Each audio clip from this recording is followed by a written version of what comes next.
you're connected with us in this day. This is our series, Take Back Your Life. This is day 27 out of 40 days. If you missed an episode, you can watch these again or listen to them on our Facebook or on our YouTube page, and you can find all the days there. So you can catch up. Today, the title of today is The Best Defense is a Good Offense. I want to first start off by reading you 1 John 3:8. It says, the reason the Son of God appeared was to destroy the devil's work. The reason the Son of God appeared was to destroy the devil's work. So when you begin to get your heart right, don't be surprised when the devil doubles down. Why? Because the enemy of your soul sees good things happen and he gets nervous. So he lets out a roar. Every time you're trying to walk out of sin, the devil notices that, and he's going to try to stop you even harder. So while you are in, and not just sin, it could be depression, it can be anxiety, a bad habit. While you're trying to walk out of that, when you're trying to change, the devil notices that, and he tries to attack you. While you're eating from that restaurant, right? You can eat whatever you want, but when you want to leave, the waiter, he gives you the receipt, and you have to pay.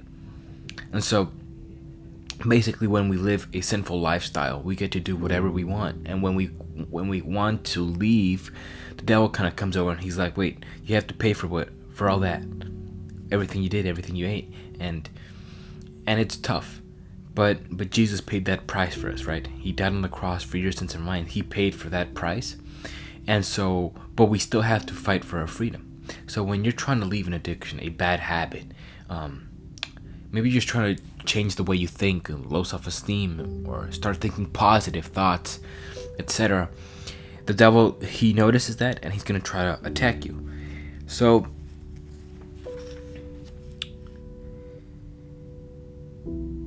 one of the best ways that you can continue being strong, it could be by reading Bible verses, by memorizing them, by listening to worship. You have to do what works for you in order to continue winning, in order to continue doing the right thing.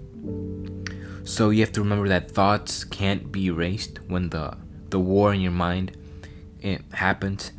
They can't be erased. They have to be replaced. You have to create a new track to your life's soundtrack and let that be praise. Let that be worship. Let that be faith, not fear. Because fear is faith in the enemy.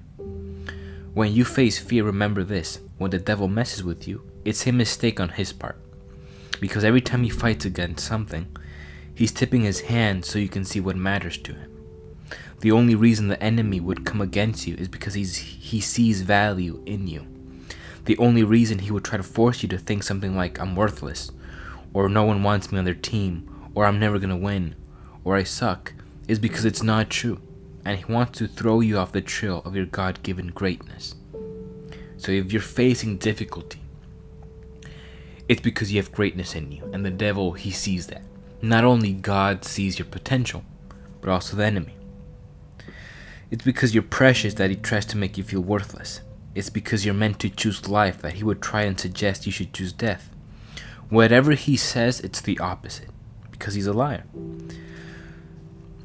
So the devil opposes what he's afraid of. You have to run towards the roar. And remember, we talked about the roar? It's about fear. Whenever you feel fear, you have to rise up and do exactly what the devil doesn't want you to do. Refuse to go gently into the night. Don't be taken without a fight.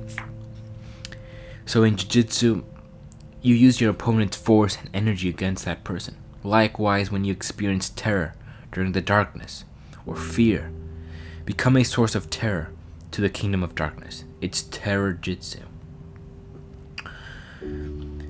You're chosen, you're loved, you're called, you're equipped, you're meant to show life to people who are hurting, you're meant to encourage those who are weary and give the bread of life to those who are hungry. You're meant to pioneer and create and lead and design and invent and sing and dance and write. And you will fall, and you will get back up again, and you're going to learn from your mistakes and grow wise and strong and brave. When your time here on earth is done, you are meant to leave a legacy that will ring out through the ages and touch thousands into eternity. When the enemy tries to come at you to smother you, rise up in faith and do whatever he's trying to get you not to do with twice as much resolve and 10 times the determination. Remember the saying, if you fall 7 times, you get back 8. When you're full of anxious thoughts and worry and spiritual warfare and peer pressure from the world, and your mind feels as though there are squirrels running around inside it, don't back down.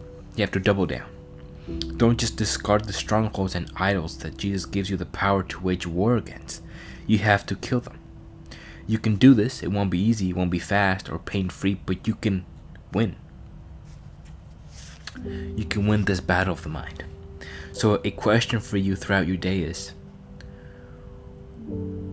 is knowing now that you have the power to overcome whatever comes your way, does that excite you? Does that encourage you? And does it excite you or encourage you to know that if the devil is attacking you, it's because he sees greatness in you? You have to remember that. A lot of people ask, why am I going through this? Why am I going through this difficulty, this problem? And I'm not saying all of our problems are because of the devil. Most of the time it's because it's our own fault. But when the devil does come around and he messes with you, it's because he sees value in you. It's because he knows that if you walk out of this fight victorious, you're going to become a person that God's going to use and that he's going to have to really fight against. So this is encouragement for you to remember that you have to get through this fight, this battle of the mind, of your thought life, your habits, the words you speak, to continue being strong. The best defense is a good offense. So on the good days, you prepare for the bad days. So whenever everything's going right, you don't get distracted. You continue attacking, you continue growing, you continue getting better. Because when you start slowing down, the devil's gonna come back stronger. And if you're not prepared, that's when bad things happen. So I just want to encourage you in this day to continue doing the right things. Continue fighting that battle. And you're going to see success by the power of the Holy Spirit. May God bless you in this day. Have a fantastic day. We'll see you next time.